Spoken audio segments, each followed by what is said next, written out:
How to put string on a string trimmer. So different string trimmers may require string put on a different way. For this particular way that I want to show you, I can actually maybe do it 2 ways on this, for this Echo.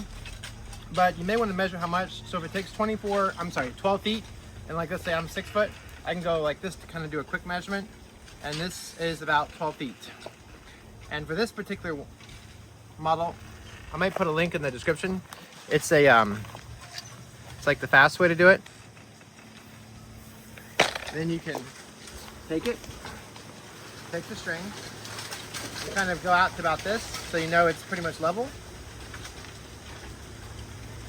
Follow it down. You take like something right to block it from turning, like that, and then we just turn it. Simply keep turning it and the line goes in really quickly. When it gets close, so about maybe a little bit more, and you can kind of hold it like this. So it looks like one side is a little bit more, so we can just go ahead and snip that off. There you go, my friends. Thank you for watching.